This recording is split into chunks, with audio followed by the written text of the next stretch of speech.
Je pense que la question essentielle, la première question essentielle, c'est le fait que jusqu'à maintenant, nous abordons, à travers les enjeux de développement durable, c'est-à-dire du rapport de nos sociétés à la nature, nous abordons cet enjeu comme si l'homme était extérieur à la nature. Je pense qu'un des premiers points à prendre conscience, c'est que l'homme fait partie de la nature. Et donc, nous sommes amenés à nous interroger sur qu'est-ce que c'est que l'écologie humaine. L'écologie, ce n'est pas simplement ce qui est extérieur à l'homme, c'est également ce qui est intérieur à l'homme. Et c'est dans la convergence entre ce qui est extérieur et ce qui est intérieur que l'on va pouvoir trouver des réponses à l'engagement des hommes pour renouveler son rapport à la nature, et à travers ce renouvellement, trouver des réponses aux enjeux du développement durable qui ont été présentés, discutés dans la COP21. Je pense que ça, c'est le premier point. Retrouver des résonances de plans entre ce qui se passe à travers des règlements climatiques et des enjeux propres à la dimension humaine dans son rapport à la nature. Je crois que c'est la première chose.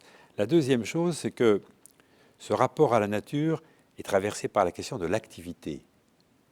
Bien entendu, les activités dans la vie quotidienne, mais en particulier dans l'activité de travail, parce qu'à Thémis, nous sommes convaincus que la question de l'activité de travail est une question centrale de nos sociétés, que le travail à la fois construit la personnalité des hommes et des femmes, construit la question du lien social, construit la question de la valeur économique et construit finalement le rapport qu'ont les êtres à la société et à leur prise de position politique vis-à-vis de ces sociétés.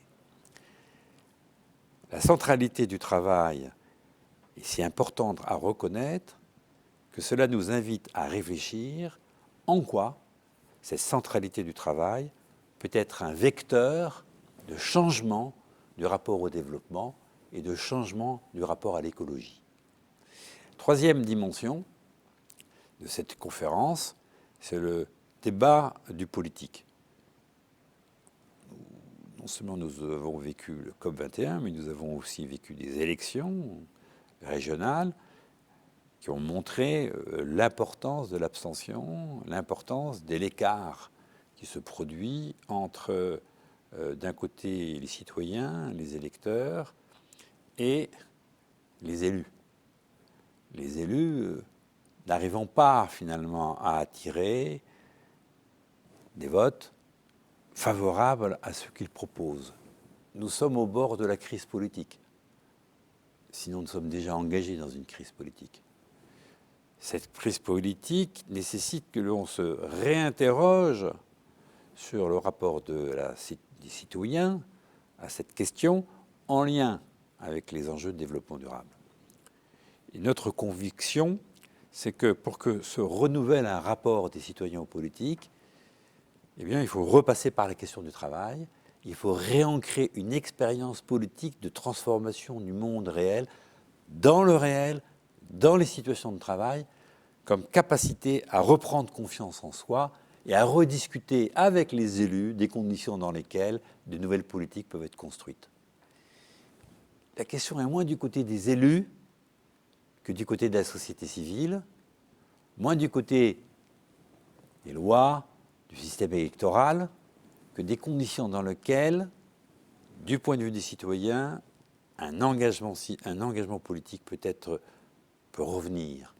Cet engagement ne pourra prendre sa source que dans la question du travail. Le travail étant une façon, dans la transformation du réel, de prendre quotidiennement des prises de position dans le devenir de nos sociétés.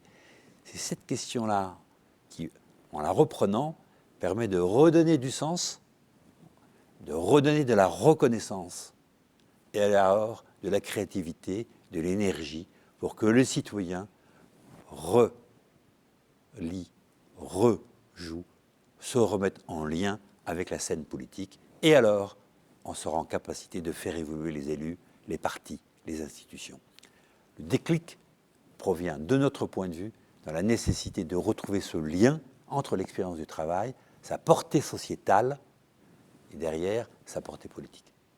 Il me semble que c'est ça les trois grandes questions que nous avons traitées lors de cette conférence, avec comme arrière-plan les enjeux du développement durable, c'est-à-dire d'un nouveau rapport à l'écologie, à la nature, à notre planète.